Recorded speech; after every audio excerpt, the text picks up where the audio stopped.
sa mga OFW dyan na wala pang GCash overseas, gumawa na kayo. Ganito lang. Siyempre, i-type nyo yung number nyo kung saang bansa kayo. Halimbawa kami Saudi, type nyo lang. May papasok na OTP. So, type nyo lang yung OTP. Fill upan nyo lang yung mga question dyan. Birthday, kung kayo Pilipino, etc. Nilagay na natin yung birthday, Filipino, tapos personal information, first name, middle name, last name, at kung ano pa yung mga katanungan dito. Sagutan nyo lang yung pangalan, yung address,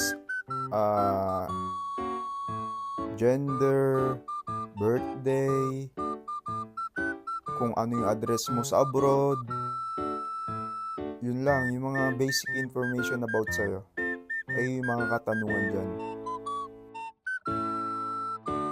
Guys, pagkatapos yung panoorin ng video na ito, huwag nyo kalilimutan mag-like, mag-comment, at mag-subscribe sa Ikwento Mo channel. Ganun din sa ating Facebook page. Maraming salamat po.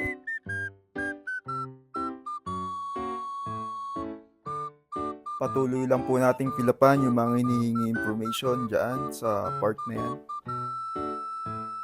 Kaya ako gumawa nitong GCash overseas account kasi hindi ko mabuksan yung Philippines account ko na GCash.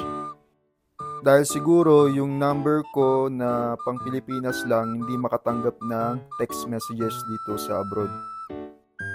Kaya yan, gawa na lang ako dito ng GCash overseas account. Wala namang bayad. Wala namang sinasabi ang GCash na limit kung sa isang tao ilang GCash lang yung pwede. Kahit ilan ang gusto mo, okay lang. Medyo marami lang yung hinihingi information. Kaya mahaba itong tell us something about yourself. Kasi para secured na secured yung pera mo na ipapasok dito sa GCash overseas account mo.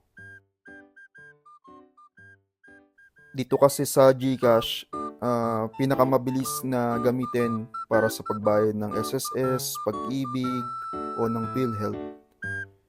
Mabilis lang magbayad dito sa GCash, kahit anong bills. Pero, syempre, merong bayad. Halimbawa, magbabayad ka sa SSS, may patong na 15 pesos. Magpadala ka, mag-transfer ka ng pera sa bank, Philippine Bank, may bayad din, 25 pesos. Pero kung GCash to GCash, walang bayad. Pagkatapos yung pilapan tong tell us something about yourself, lalabas tong review your information. Lahat ng inilagay nyo, reviewin nyo kung tama. After nun, dito, mag-set kayo ng inyong 4-digit MPIN sa GCash account nyo. Yan, ilagay nyo lang yung 4 na numero na napili nyo. Huwag nyo ilalagay yung birthday nyo, wag. Dapat yung iba para hindi agad mabubuksan, para secured. So, dito naman, yan, lalagay nyo na yung inyong PIN, authentication code, PIN, na text sa inyo ng GCash. So, ang GCash, di nyo basta-basta ito yung mabubuksan ng ibang tao sapagkat meron ng OTP na ibinibigay ng text messages. Pero na lang kung kayo ay ma-scam, ay hindi na kasalanan ng GCash yun, katangahan na ang tawag po doon. Nakapasok na tayo, lalabas dyan, congratulations. So, yung current phone nyo, yung nakaregistered doon sa account na yun, hindi basta-basta mabubuksan. Kasi kailangan mag-text ng OTP.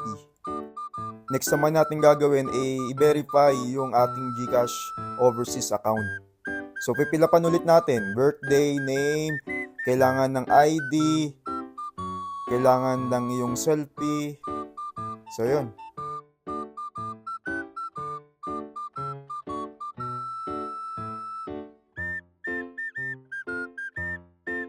Mag-ready lamang po tayo ng IDs. Ito po yung mga IDs na accepted ng GCash. National ID, e-Phil ID, driver's license, UMID, postal ID, passport, SSS ID, PRC ID, at saka Pag-ibig ID. So sa akin, napili ko is driver's license. So dito po, allow lang po natin. Ayan, kuha na natin yung picture yung driver's license. Kung ano mga ID meron ka, napasok sa hinahanap ng GCash. Dito, scan lang natin yung ID na ating napili. Halimbawa sa akin, driver's license. I-scan ko lang po yun. Hindi ko na ipapakita para sa privacy. After po nun, dito na tayo sa selfie. Proper attire and selfie kasama ng ID.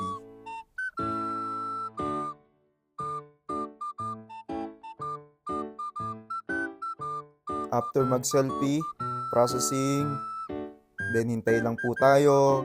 Magpifill up na naman po tayo about sa ating sarili.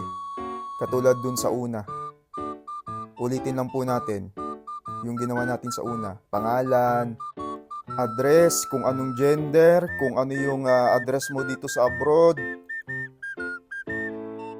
kung saan ka pinanganak, kung saan probinsya mo. Lagayin nyo lang po ang lahat ng hinihingi dyan sa section na yan.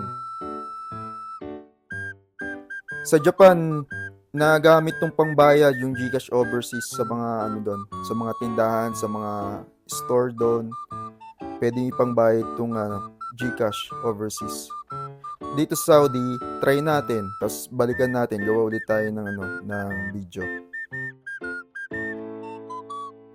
Yan, patuloy lang po nating sagutan yung mga hinihingi information dyan. Yan, sagutan lang po natin. Para din po yan sa security ng ating GCash overseas account. Yun nga po, ang kagandahan dito sa GCash is worldwide, no? Pwede mo siyang magamit sa iba't ibang panig ng mundo.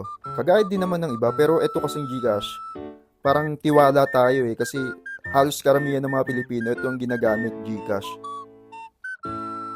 Maraming mga nagsulputang kagaya ng GCash, pero itong GCash talaga yung common na ginagamit ng mga Pilipino. After natin ma-Filipan lahat, yan na po ang lalabas. So, maghihintay lang po tayo ng 3 araw, pinakamataas na yung 3 araw, upang ma-verify ng GCash team yung ating GCash overseas account. Yun lamang po. Paki-subscribe na lamang po ang ating YouTube channel para sa mga susunod na tutorial natin at sa mga maiinit na balita patungkol sa global news at local news sa Pilipinas.